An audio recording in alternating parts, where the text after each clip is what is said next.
glandulares y ver la relación núcleo-citoplasma y si es que son o no inmaduros, ¿no? Entonces no deberían haber blastos en sangre periférica, ¿no? Y luego ya podríamos tener, si es que no tenemos información con el frotis, un estudio de médula que, como habíamos dicho, es un poco más invasivo. Y el estudio de médula se hace en diferentes localizaciones, puede hacerse en cresta ilíaca, puede hacerse en esternón. La cresta ilíaca puede ser la posterior, o puede ser la anterior, ¿no? Siempre la superior o la anterosuperior, o puede ser en esternón. En niños más chiquititos, hasta el año más o menos lo podríamos hacer en espina anterior de la tibia. Y como ven, esta es la foto de uno de los residentes tomada con su consentimiento, al igual que con el consentimiento del paciente. Necesitamos ubicar el lugar de la aspiración, bueno, planificar el estudio, ya el procedimiento y la extensión de las láminas, etcétera, ¿no? No es un procedimiento estéril, normalmente lo hacemos en consulta ambulatoria. Esta es la foto del tópico de mi hospital, donde ven las palmeras del patio.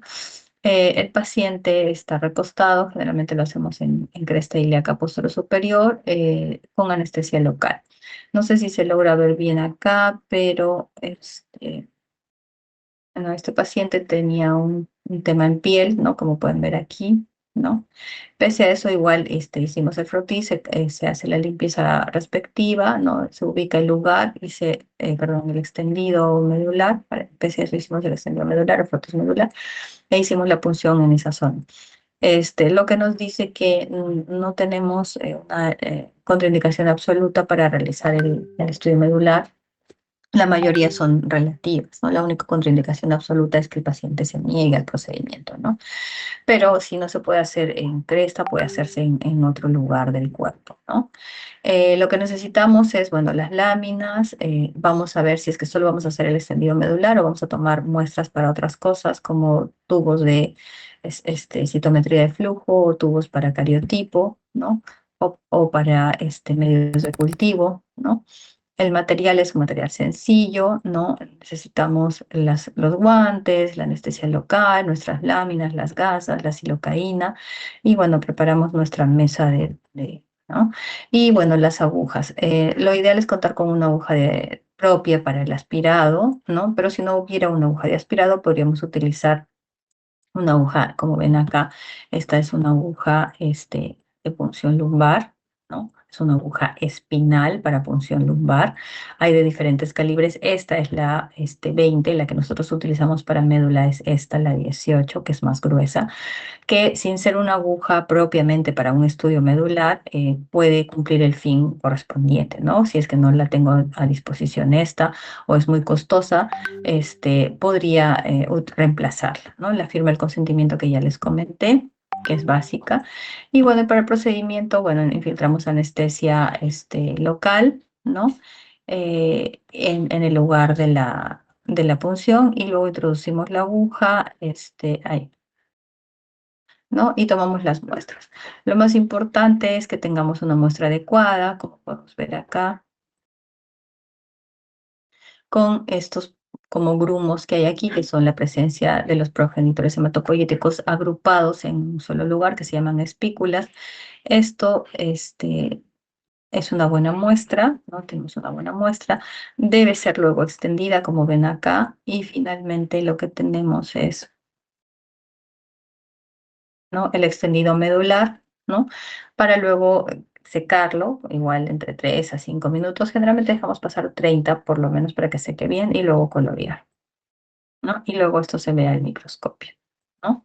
Entonces se colorea, ¿no? Hay diferentes coloraciones. No es lo mismo colorear con Wright o con GEMSA para ver el extendido medular, que colorear para el hierro, como ya habían comentado también sus compañeros, cuando les pregunté, ¿no? La coloración de la prueba de oro para anemia ferropénica, ¿no?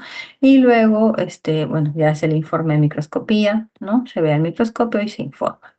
Puede ser un informe descriptivo o tipo, solamente detallar las series, o puede ser un informe tipo hemograma, ¿no? Ya haciendo un conteo, ¿no? Generalmente lo que nosotros hacemos es un informe descriptivo, ¿no? Esto es parte del informe, un buen informe de contar con las tres series, ¿no? Así como un buen hemograma, ¿no? Entonces, también informamos un poco de celularidad, en la parte de serie eritroide, ¿no? De las características, el estado, ¿no? Serie mieloide igual, ¿no? Esto es lo que podemos ver a un aumento en microscopio, eso es una foto de una médula de nuestro servicio, ¿no? La parte de los megas, ¿no? Los megas en realidad aquí es una médula muy celular con megas muy chiquitos, ¿no? Megas. Ahí, ¿no? Aquí, por ejemplo, ¿no? No suelen verse tantos, ¿no? Estos son pequeños, ¿no? Y están incrementados, ¿no?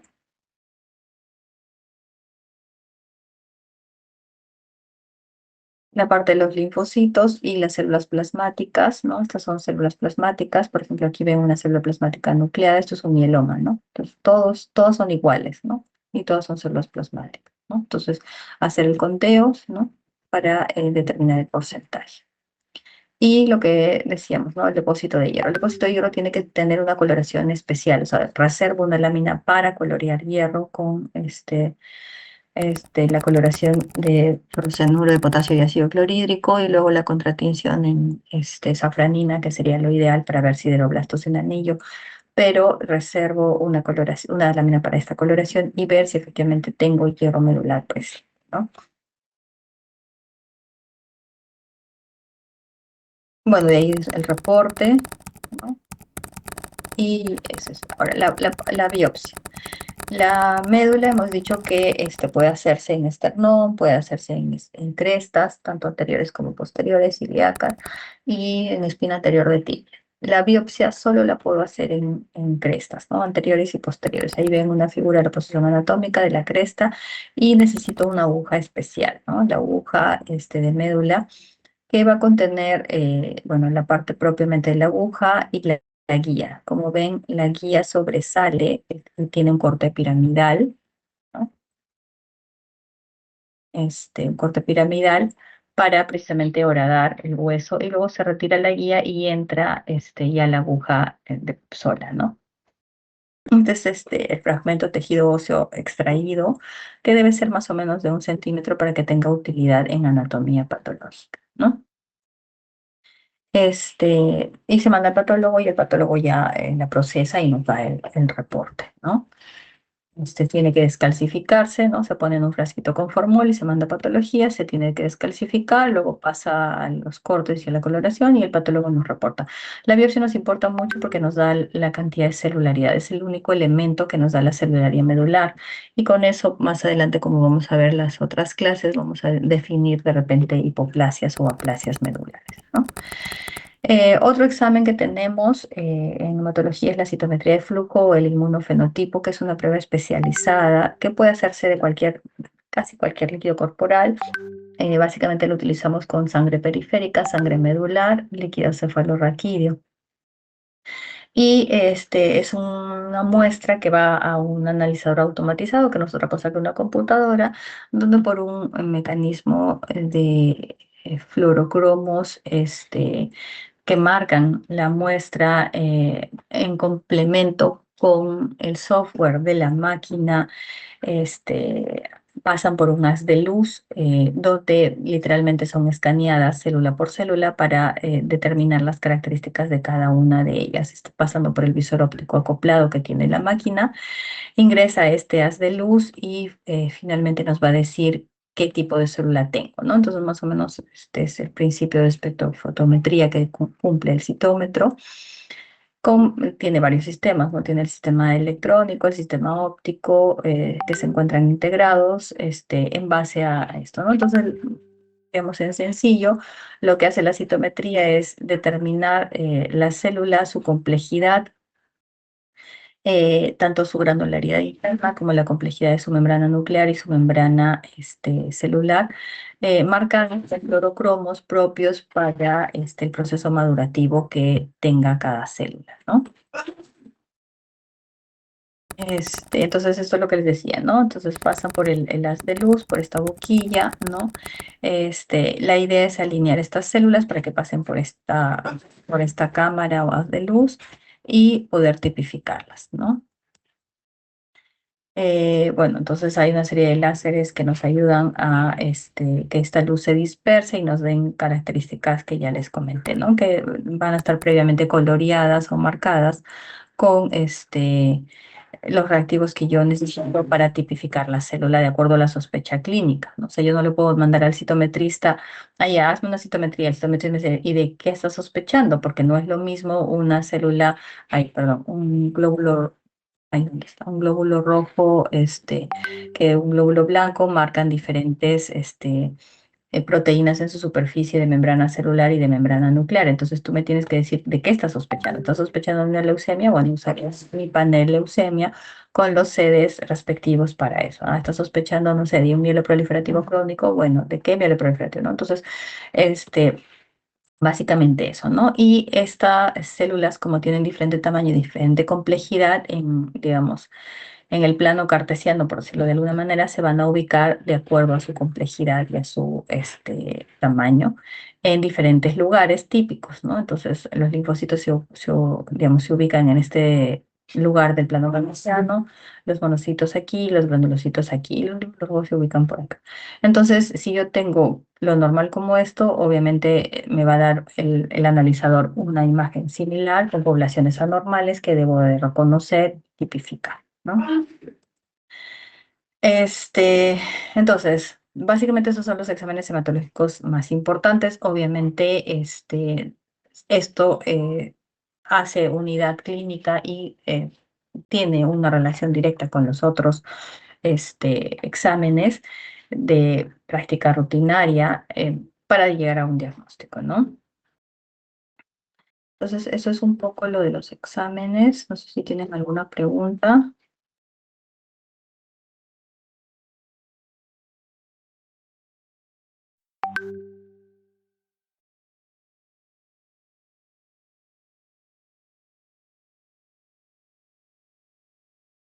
No, ya me perdí, no sé dónde estoy. Ah, al parecer no, doctora. Bueno, parece que todo está claro. Ya, un ratito entonces. Ya no sé qué estoy haciendo. Un rato. Acá. Ya dejé de compartir, ¿no? Ya. Y finalmente tendríamos que hablar de, creo que es anemia ferropénica y síndrome anémico, ¿no? Enfermedades auxiliares, habíamos visto algo. ¿No?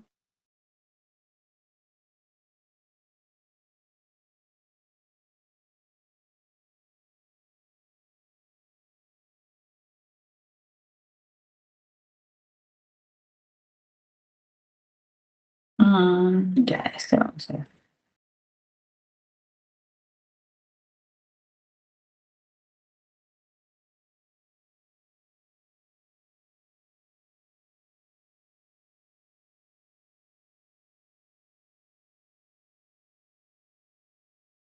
Ya, entonces, en los minutos que quedan, vamos a hablar un poco de lo que es síndrome anémico y, bueno, luego, si es que nos alcanza el tiempo, vamos a enlazar con anemia ferropénica. En realidad me interesa, como parte de la aproximación diagnóstica, hablar de síndrome anémico, porque la anemia en sí no solamente es ferropénica, si bien es cierto, es la más, digamos, la anemia más frecuente, no es la única, ¿no? Entonces, la idea es definir un poco síndrome anémico, reconocer las manifestaciones principales y elaborar un plan de diagnóstico y, si se puede, de manejo, ¿no? Hacer la bibliografía y, bueno, la idea es siempre, ¿no?, tener bases sobre lo que conversamos, ¿no? Entonces, anemia tiene un origen, ¿dónde está mi puntero? ¿No? Acuérdense, es el prefijo para decir sí, ¿no? Entonces, A sin némico, ¿no? Sangre, ¿no? Entonces, sin sangre, es de origen griego, va a ser similar, por ejemplo, como aplasia, ¿no? Que es A sin y plazos, de plasia es tejido, ¿no? Entonces, sin tejido, ¿no? Entonces, La idea no es que no tengamos sangre, sino que tenemos el valor de hemoglobina para el corte de edad, género y nivel de altura por debajo de lo esperado, ¿no? Hasta dos desviaciones estándares. Entonces, nuevamente entramos con los valores de hemoglobina. Hay que tener consideración, repito insistentemente, a qué nivel del mar nos enfrentamos. Para tener números redondos en la cabeza, bueno, esto fue adaptado de la OMS de poblaciones de hemoglobina hacia el 2024, pero la idea es, como nos vamos a enfrentar generalmente a gente, digamos, adultos, ¿no? Entre comillas, entre los 18 ¿no? a más años, 13 para varones, 12 para mujeres, 11 para gestantes, ¿no? Como podemos ver aquí, ¿no? 11 es lo mínimo, ¿no? Mujeres no embarazadas, 12, ¿no? Y varones, 13, ¿correcto? Bueno, entonces la anemia, como decíamos hace un ratito, si bien es cierto, la ferropénica no es la principal ni la única anemia, es la de más prevalencia, ¿no? Entonces, tenemos una prevalencia alta, generalmente en mujeres, porque, como ya habíamos dicho, la mayor cantidad de hierro se encuentra dentro del glóbulo rojo y las mujeres, a diferencia de los varones, menstruamos desde el inicio de la menarquia, que puede variar entre los 9 o 10 años hasta los 50, 52, 53 años, dependiendo de la raza y cada mujer en particular, ¿no? Entonces, tenemos un gran periodo en el que la mujer tiene una pérdida sanguínea, dependiendo de cada mujer, entre 2, 5, 7 días, que constituye una fuente importante de depresión de hierro, ¿no?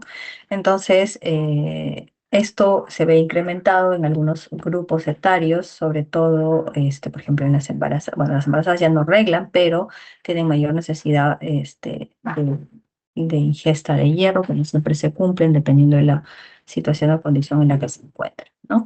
Entonces, en otro grupo etario son los niños antes de que comiencen la alimentación habitual, o sea, desde la lactancia, desde que se carga la reserva de hierro al sexto mes, hacia los 2 años, que más o menos que es que ya comienzan a comer de la olla, por decirlo de alguna manera, y los niños en crecimiento y obviamente los adolescentes, ¿no? Entonces hay diferentes grupos etarios con las diferentes márgenes de anemia y los porcentajes que pueden ver allí, ¿no? Entonces, en cuanto al ENDES que se hizo en el 2022 y fue publicado, tenemos una prevalencia nada despreciable de casi 43% de niños menores de 3 años con padecimiento de anemia y la mayoría o la mitad de esta anemia se ubica en poblaciones rurales, teniendo un grupo etario en niños pequeños, ¿no? Entre 9 y 11 meses y otro grupo entre 6 y 8 meses. Como ven, los porcentajes son alarmantes, ¿no? Entonces, es un problema de salud público, no solamente a nivel Perú, sino a nivel internacional, ¿no? ¿Ok? Si bien es cierto, como repito por enésima vez, la anemia ferropénica es la más frecuente, no es la única, y todas las manifestaciones clínicas de la anemia tienen o comparten sintomatología y signología, ¿no? Entonces, todos los pacientes con anemia, sea cual sea la etiología, van a tener palidez de piel y mucosas, signos cardiovasculares, disnea, palpitaciones, cefalea probablemente, ¿no? Como síntoma general, irritabilidad y otros síntomas acompañantes, ¿no? Dependiendo de la anemia, el origen de la misma, ¿no? Entonces, todas las anemias hemolíticas, las ferropénicas, las megaloblásticas, las aplásicas, van a compartir la mayoría de estos síntomas. Y si yo tengo de repente una anemia hemolítica, adicionalmente voy a tener de repente ictericia, ¿no? Si tengo una anemia ferropénica, probablemente se me caiga el cabello. Si tengo una anemia megaloblástica, probablemente tenga keilitis o glositis, ¿no? Entonces, tengo síntomas acompañantes también, ¿no? Entonces, para nuestro diagnóstico es súper importante, como les decía, ¿no? Hacer una buena historia clínica con todo, incluyendo antecedentes. Si estoy haciendo historia clínica y es una mujer, nunca olvidar, por favor, la parte ginecológica, ¿no? Menarquia, última regla, régimen catamenial, para tener una idea también, ¿no? Hacer una buena exploración y un examen físico completo en la medida de lo posible ¿no? No olvidar los signos vitales, ¿no? Todos los sistemas involucrados, ¿no? Y ver, ¿no? Algunas características, ¿no? De piel, cara, conformación facial, boca, glositis, adenopatías, ¿no? Signos externos en manos, ¿no? Importante evaluar abdomen para ver visceromegalias, ¿no? Y bueno, tratar de gradar nuestra anemia de diferente forma, ¿no? Si hay disminución en la producción, podríamos tener una aplasia, que es, digamos, por excelencia la falla medular. Podríamos tener algunos déficits nutricionales o algunas anemias hemolíticas congénitas, no desnutrición calórico-proteica. Si hay hemólisis, podríamos tener hemólisis inmune o hemólisis congénita, dependiendo del tipo de hemólisis que tengamos. Nuevamente hablamos de los volúmenes para catalogar anemia microcítica hipocrómica. Tendríamos que tener idea del metabolismo del hierro para definir la etiología de anemia ferropénica. Tendríamos que ver si es que este volumen calza con alguna hemoglobinopatía y descartar las mismas. Talasemia no es la única hemoglobinopatía. Tendríamos que ver el extendido periférico y la cuenta reticulocitaria para tratar de aproximarnos junto con la clínica y otros exámenes auxiliares como bilirrubinas, DHL y test de Coombs si se trata de una anemia hemolítica. Y finalmente, si no, de repente tenemos otra patología un poco más de adultos como mielodisplasia, mielofibrosis, etcétera, ¿no? Igual, ¿no? Dependiendo de lo que tengamos, ¿no? En cuanto a volumen corpuscular medio. Esto es solo un algoritmo, no significa que necesariamente sea así, ¿no? Pero es una orientación, ¿no? Por ejemplo, ¿no? Mayor de 98 probablemente es megaloblástica, porque tenemos macrocitosis. Macrocitosis no es o sea, la anemia megaloblástica no es la patología exclusiva de anemia macrocítica. Puede haber síndrome mielodisplásico y etcétera. Pero la que más macrocitosis da es anemia megaloblástica, ¿no? Igual que o sea, ferropenia, ¿no? Microcitosis, o sea, la anemia ferropénica no es, o sea, el volumen corpuscular medio bajo no es exclusivo de anemia ferropénica, o mejor, o dicho de otra manera, la microcitosis no es exclusiva de anemia ferropénica. Puede presentarse en talasemia, en algunas hemolíticas, en mielodisplasia, pero lo más frecuente es que sea anemia ferropénica, ¿no? La anemia normocítica no es exclusiva de las anemias de enfermedad crónica, pero digamos que puede ser la más frecuente, ¿no? Y lo mismo para la macrocitosis, que no es exclusiva de anemia megaloblástica, se ve en otras patologías, pero generalmente es la más frecuente, sobre todo si tengo un volumen corpuscular medio de más de 120, ¿no? Si tengo un volumen corpuscular medio de 105, 110, hasta podría pensar que es una mielodisplasia, pero si tengo 120, bueno, puedo casi apostar que es una anemia megaloblástica, ¿no? Eso ya lo hemos visto, ¿no? En el laboratorio, el frotis, ¿no? Además del frotis, el hemograma, que sea un hemograma completo, de ser posible el índice reticulocitario y solicitar algunas otras pruebas, específicas. Eso también ya lo habíamos visto con el IPM, aquí igual, ¿no? La discriminación entre microcitosis, normocitosis y macrocitosis, dependiendo de lo que tengamos y en relación al IPM. Y podríamos también hacer otro algoritmo de base en lo que tenemos. ¿No? Tenemos anemia, recuento de reticulocitos, calculamos el IPM, la morfología de los mismos y en base a eso podríamos tener una disquisición para poder solicitar o poder plantear nuestros diagnósticos diferenciales, ¿no? Entonces, la idea siempre va a ser tener primero un diagnóstico, ¿no? Definir la necesidad de transfusión o no, definir el nivel de la alteración, obviamente dar la atención especializada y complementar con el tratamiento multidisciplinario. Lo más importante es tener un diagnóstico. Si yo no tengo un diagnóstico, así sea sindrómico, si puedo darle la etiología mejor, si puedo decir que ya tengo una causa, excelente. Si no, aunque sea por problemas, ¿no? Este es el problema. Si no defino, no puedo pedir exámenes auxiliares porque me va a dar lo mismo cualquier examen, ¿no?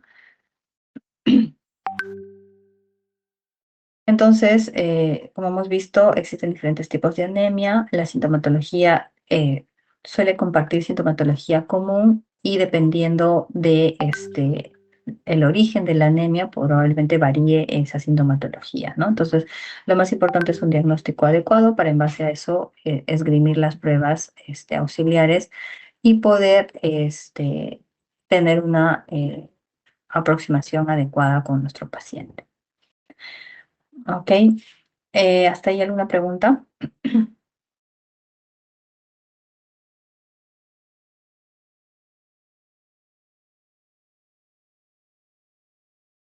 ¿No?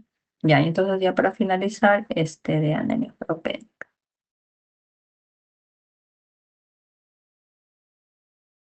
Ay,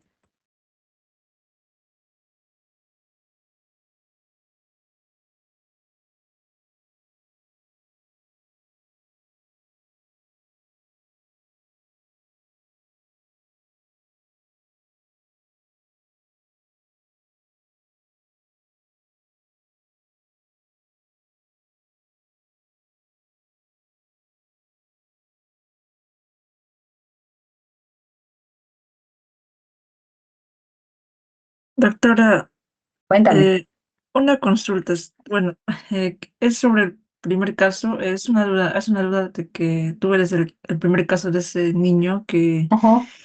estaba nutrido. Doctora, una consulta, es probable que, o sea, en su experiencia, ¿no? Que la causa de su anemia, aparte de probablemente por la desnutrición, también haya contribuido al que consume mucha leche, porque si no Sí, me claro. equivoco, es que como en fisiología, ¿no? La leche, el calcio compite, ¿no? Con el hierro en el transporte de metales bivalentes. Entonces, sería correcto decirle, bueno, a la mamá, en este caso a la mamá, que el niño consuma menos leche o que deje de tomar como Sí, una parte del claro. tratamiento. Ah, ya, Sí, esa sí, era mi sí. duda. Gracias. Sí, sí. Es una muy buena observación lo que mencionas, ¿no? O sea, pasa que, y de eso ya hace 500 años atrás, bueno, no sé si 500 años, pero hace ya unos buenos años, quizás más de 10, leí un artículo en el New England de precisamente eso, ¿no? O sea, hay una idiosincrasia respecto a la leche que, digamos, compartimos desde México probablemente hasta el sur de Chile, ¿no? O sea, acuérdense que eh, nosotros somos o hemos sido colonizados y compartimos ciertos niveles culturales, ¿no? Entonces, este artículo de New England hablaba sobre precisamente la nutrición de los niños en edad entre 2 años y 8 o 10 años, eh, sobre las conductas alimentarias de las mamás, ¿no? Era un estudio mexicano y valoraba diferentes cosas, entre ellos el nivel de hemoglobina, pero hacía mucho énfasis en la parte nutricional y mencionaba lo que estás comentando, ¿no? Y existe el sesgo cultural que la mamá o el entorno familiar le aporta la leche. O sea, la leche es un gran elemento, es un gran alimento, pero la leche materna es mucho mejor que las leches de otros animales, porque precisamente no somos mamíferos de humanos, ¿no? No somos mamíferos de vacas. Este, Podemos utilizar los nutrientes que nos aporta la leche de vaca, por decirlo de alguna manera, de otra forma, ¿sí? Sin embargo, existe esta creencia de que no importa que no coma con tal que tome su leche, ¿no? Y eso lo ponían textual en ese artículo, como te repito, ya de hace unos buenos años atrás, donde entrevistaban a las mamás, sobre todo mexicanas, y decían, no importa, yo lo veo gordito, probablemente gordito por la ingesta calórica de carbohidratos, o sea, tortillas, bueno, ¿no? Ellos probablemente tienen una alimentación diferente, pero tortillas, frijoles, etcétera, pero ninguna proteína esencial y obviamente complementa con leche, ¿no? Entonces, finalmente llenas a la criatura de leche con la idea falsa de que la leche le va a aportar hierro. La leche de vaca no tiene hierro, ¿no? O sea, por eso las propagandas de enriquecida con hierro, ¿no? Y es otra contradicción la que perfectamente has mencionado, o sea, el calcio impide la absorción del hierro, ¿no? Entonces, hay toda una creencia que es difícil de desterrar, ¿no? Diciéndole, o sea, igual que la sopa, ¿no? O sea, no le den sopa, o sea, denle segundo. Y del segundo no le den carbohidratos, o sea, denle proteína, que es lo que necesita para estructurar músculo y para sacar los nutrientes. Entonces, quítale la leche o restríngele la leche a una toma al día de, no sé, pues de 200 mililitros y el resto tiene que comer, ¿no? Y eso se ve muy frecuentemente, un poco menos, pero me tocó la semana pasada, sí, pues esta semana han hecho consulta, no me acuerdo, no, esta semana, el martes de esta semana, hacer consulta y va un niño con su mamá, obviamente me lo deriva a la pediatría, eh, por anemia, ¿no? El chibolo tendría creo que casi 3 años y seguía lactando. Yo no estoy en contra de la lactancia, ¿ya? Pero la mamá utilizaba la lactancia para control de la criatura, o sea, deja de hacer esto, ven, te doy o sea, el pobre chiquito quería explorar, quería ver mi consultorio, que no tengo mucho que ver, pero no, y la mamá no, o sea, lo cogió, se lo enchufó al pecho y ya, ¿no? Entonces, me ponía a pensar y decía, sí, pues es cultural, ¿no? O sea, ¿qué tanto puede aportar ese momento de lactancia? O sea, ni siquiera es un contacto, un momento especial, ¿no?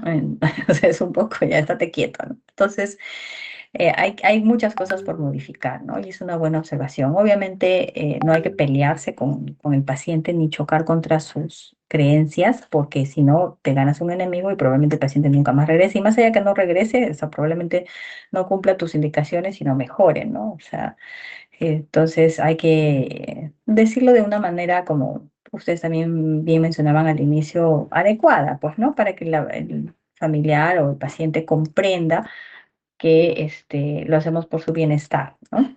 Obviamente con el respeto debido, pues, ¿no?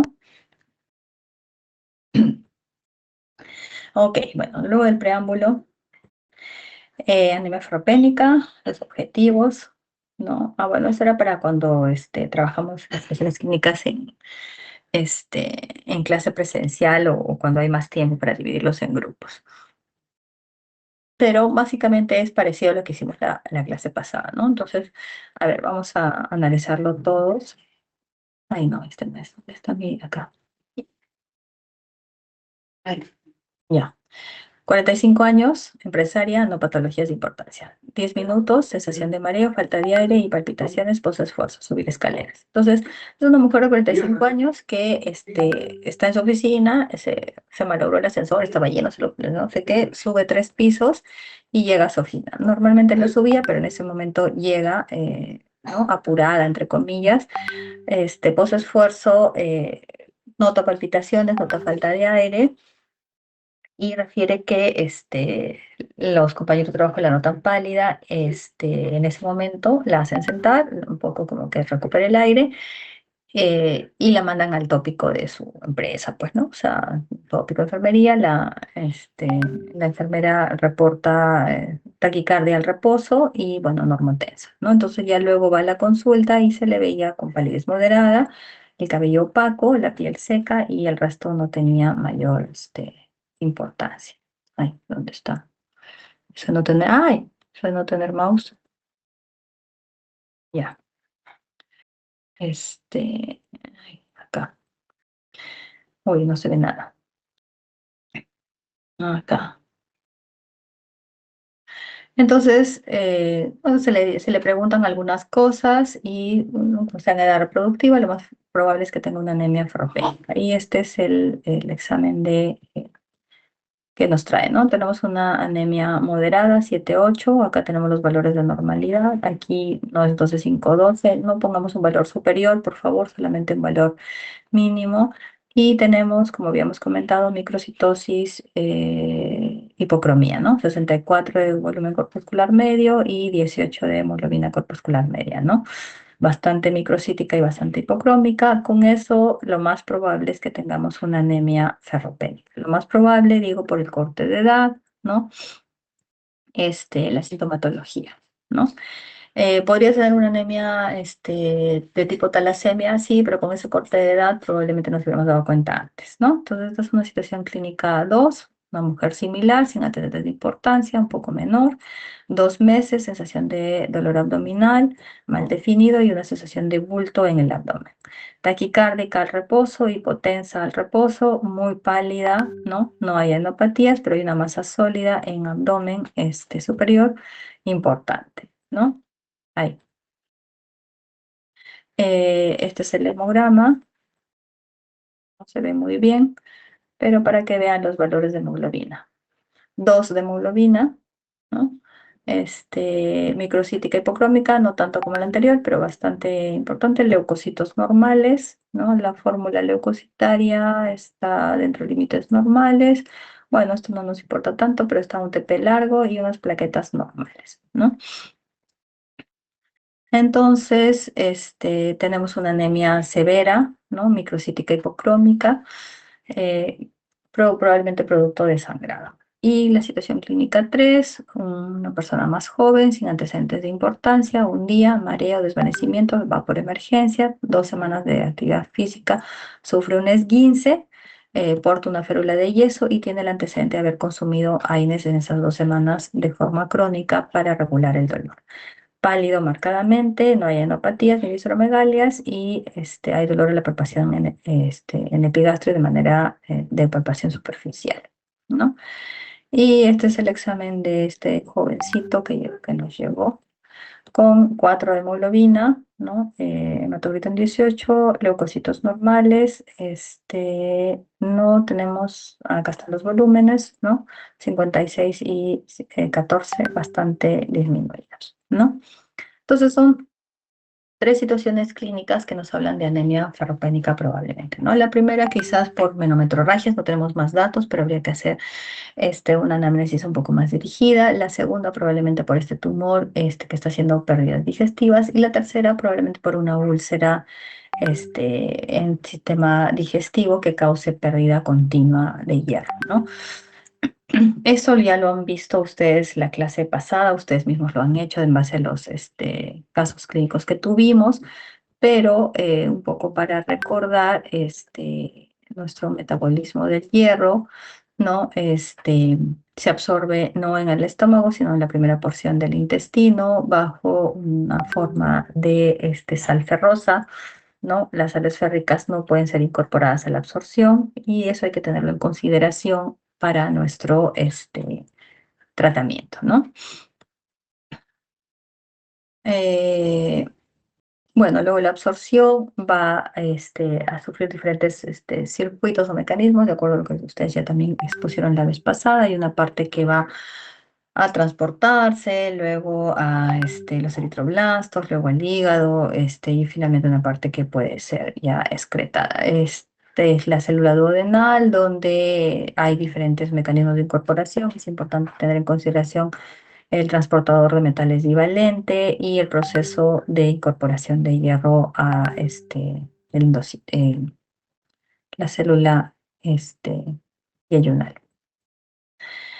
Em, entonces, hay diferentes grupos etarios de hierro, perdón, de anemia ferropénica, digamos, fisiológicos, por decirlo de alguna manera, ¿no? Entonces, tenemos niños que, como les decía, inician a lactancia a los 6 meses hasta los 2 años, que completan dentición, donde probablemente la alimentación sea a base de carbohidratos, donde su capacidad de crecimiento está siendo muy alta y si no tengo un aporte adecuado voy a hacer una anemia ferropénica. Adolescentes, especialmente estos adolescentes, por lo mismo que necesitan más hierro por el periodo de crecimiento y si estos adolescentes son mujeres, aún más porque inician menarquia. Mujeres en edad reproductiva, en cualquier grupo de la edad reproductiva, desde la menarquia hasta la menopausia, dependiendo de su ciclo menstrual, y gestantes. Si bien es cierto, las gestantes ya no menstruan, tienen un requerimiento incrementado, ¿no? Existen pocas situaciones como el IRIDA, que por sus siglas en inglés es la o sea, deficiencia de hierro, que no se aprovecha la ingesta habitual de hierro y tiene que ser tratado con hierro parenteral. es posible, pero es una situación bastante particular, ligada a trastornos cromosomiales. Entonces, o sea, son los menos de los pacientes, ¿no? Ya hemos dicho que la mayoría de las anemias comparten signos comunes, palidez, palpitaciones, mareo, disnea, etcétera. Pero las anemias ferropénicas tienen algunos signos puntuales, como sequedad de piel y mucosas, como keilitis angular, coiloniquia, ¿no? Caída de cabello, ¿no? Entre otros, ¿no? Bueno, entonces la prevalencia que ya habíamos comentado, con las diapositivas previas, ya les mencioné los grupos de edad. Pueden existir condiciones asociadas, sí, ¿no? Para anemia ferropénica. Siempre es importante tenerlas en cuenta, ¿no? Como por ejemplo en los casitos que les puse al inicio, ¿no? Este joven adolescente que se esguince y que utiliza AINES, o sea, no es una causa típica de mejor dicho, no es un paciente típico de anemia ferropénica porque es un varón joven, ¿no? No tendría por qué tener anemia ferropénica, pero si tiene una condición asociada que es el uso de AINES por una patología X, bueno, probablemente desarrolle esta anemia ferropénica, ¿no? Eh, segundito, segundito.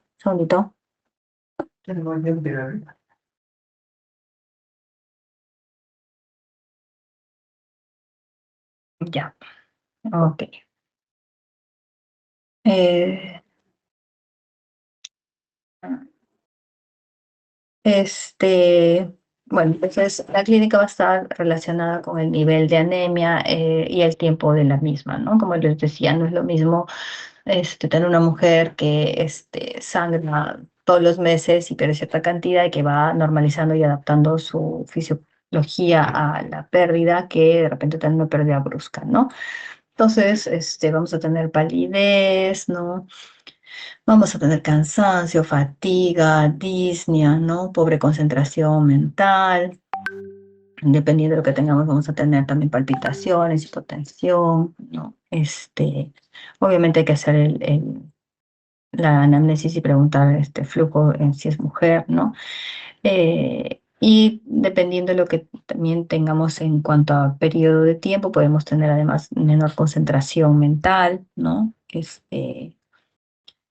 Para trabajos intelectuales, ¿no? Bueno, aquí un frotis donde hay mucha hipocromía, ¿no? Algunas células en habano que también suelen verse en anemia ferropénica, coiloniquia, ¿no?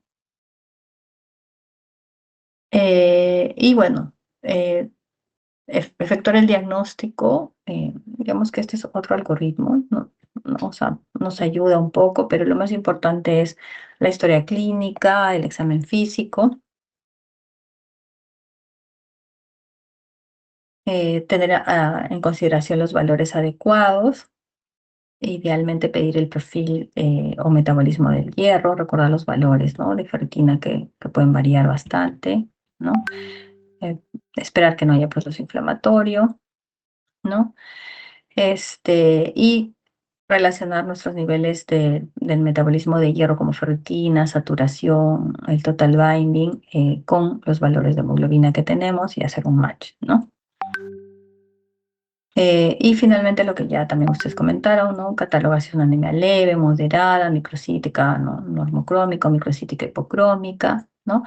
Y dar la mejor forma de hierro, que puede ser oral, ¿no? Puede ser parenteral, dependiendo de lo que tengamos. Y obviamente, en base a lo que decíamos, el corte se debe hacer entre los 10 y 14 días para ver una prueba de reticulocitos. No siempre lo hacemos, pero puede ser útil para valorar nuestro tratamiento, ¿no? Y creo que eso es todo. ¿Preguntas?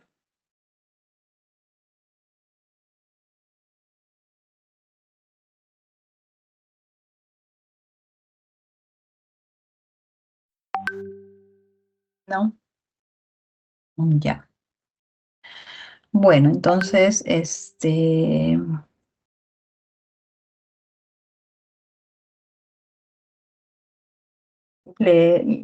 no, me haces acordar los PPTs para pasártelos. Y vamos conversando en la semana para la siguiente clase. ¿Está bien?